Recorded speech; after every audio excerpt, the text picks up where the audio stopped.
교사들과 교장 선생님 사이에 좀 끼어 있는 부분이 있는 거죠. 그렇기 때문에 어느 한쪽의 편을 들기도 매우 어렵고,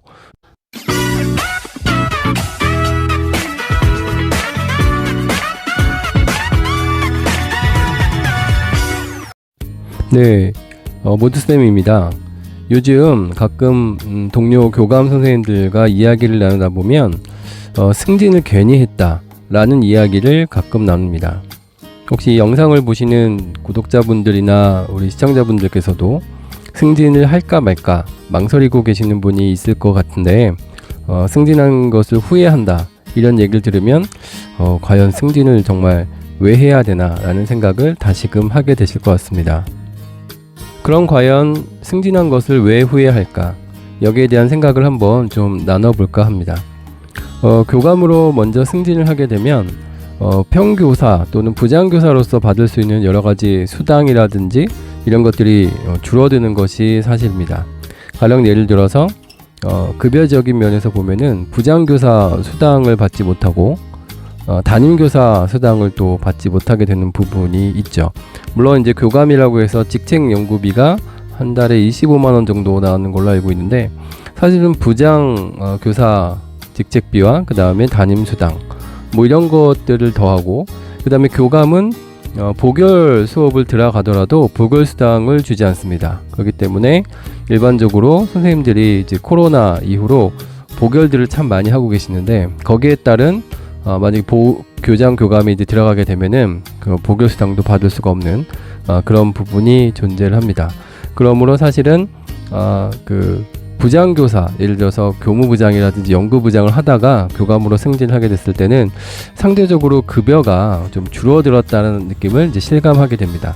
여기에다가 이제 기존에 이제 부장을 할 때는 성과급을 S 등급을 받기 때문에 성과급도 최상위 이제 성과급이 나오게 되지만, 교감일 때는, 초임 교감일 때는 당연히 이제 가장 밑에 등급의 성과급을 받기 때문에 이런 점도 차이가 있다고 보시면 될 것 같습니다. 급여와 관련된 부분 외에 또 보자면 교권과 관련된 괴리감을 느낀다고 볼 수 있을 것 같습니다. 그러니까 선생님들께서 교감을 볼 때 교감은 관리자다, 그러니까 우리 교사하고는 다른 입장이 있을 것이다 라고 이제 생각을 하시죠. 뭐 그런 면이 없지 않아 있습니다. 왜냐하면 선생님들의 복무라든지 어떤 그 일처리에 관련해서 매뉴얼대로 안내를 해줘야 되는 입장이기 때문에 선생님들 입장에서는 약간 그 시어머니의 잔소리 같은 역할을 하는 게 교감의 역할입니다. 하지만 교감 입장에서 보면은 선생님들을 가급적이면 도와드리고, 선생님들이 그 위험에 처하지 않도록 그런 가이드라인을 좀 주는 부분인데, 이런 것과 관련해서 자칫하게 되면은 뭐 갑질을 한다, 관리자가 되니까 사람이 변했다, 이런 얘기를 좀 듣게 되는 것이 상당히 부담감이 있는 것이 사실입니다. 사실은 교감이 관리자긴 한데 뭐 교직에 계신 분은 다 아시겠지만 학교의 대부분의 모든 것의 결정권은 교장 선생님이 다 갖고 계시거든요. 그러니까 교감 입장에서는 마음대로 결정할 수 있는 게 사실은 별로 없습니다. 가령 이제 병가 처리하는 부분 같아도 교감에게 이제 정결 규정으로 병가의 어떤 부분을 정결 규정으로 규정을 해서 직무가 넘어와 있다면은 뭐 선생님 뭐 병가 쓰겠다 그러면 뭐 그러세요 하는 부분이겠지만, 그러지 않고 평상시에 뭐 연가라든지 학기 중에 이런 것을 쓸 때는 이거는 교감이 승인할 수 있는 부분은 아니거든요. 그렇기 때문에 그런 부분에 대한 오해가 아마 교감 선생님들이 좀 많이 받고 계신 게 아닌가라는 생각을 합니다.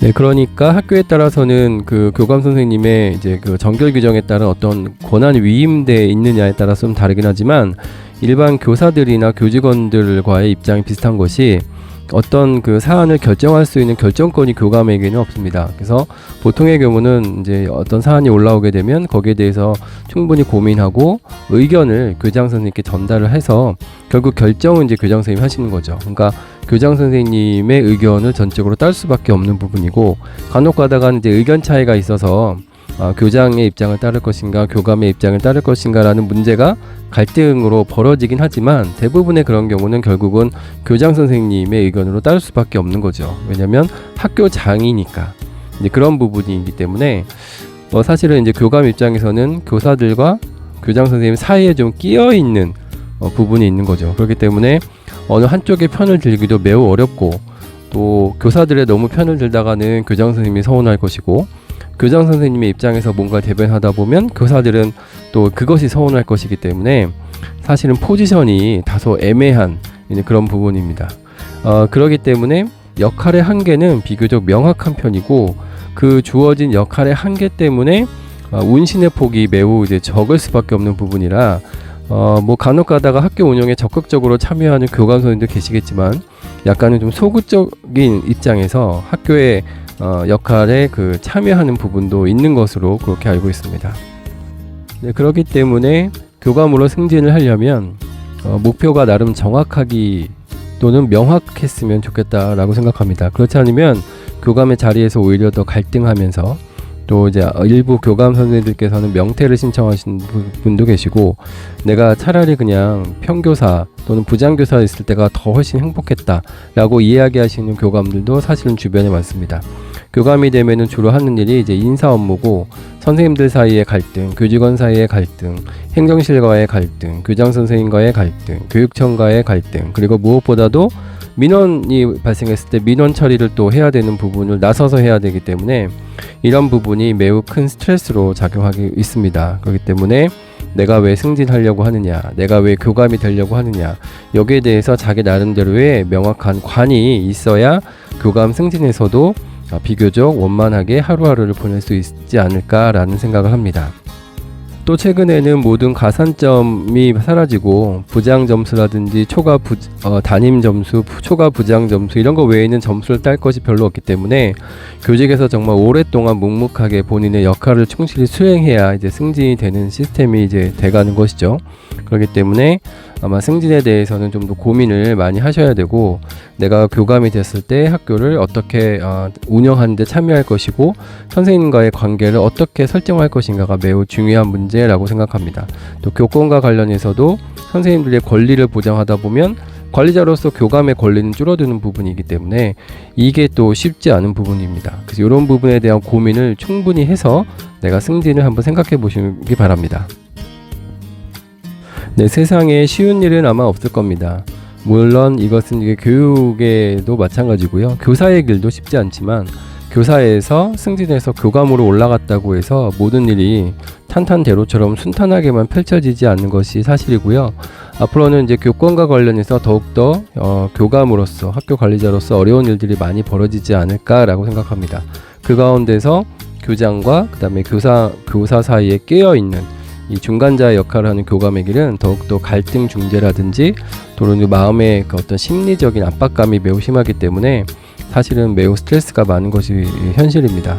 그러므로 승진을 생각하고 계시는 분들이 계신다면 본인의 그 승진하고자 하는 이유를 좀 더 명확하게 하고, 그런 어려운 부분들을 잘 극복해 나갈 수 있는 것들에 대한 고민도 같이 해보면서 승진을 해보면 어떨까, 승진을 생각해 보시면 어떨까 하는 생각을 해봤습니다.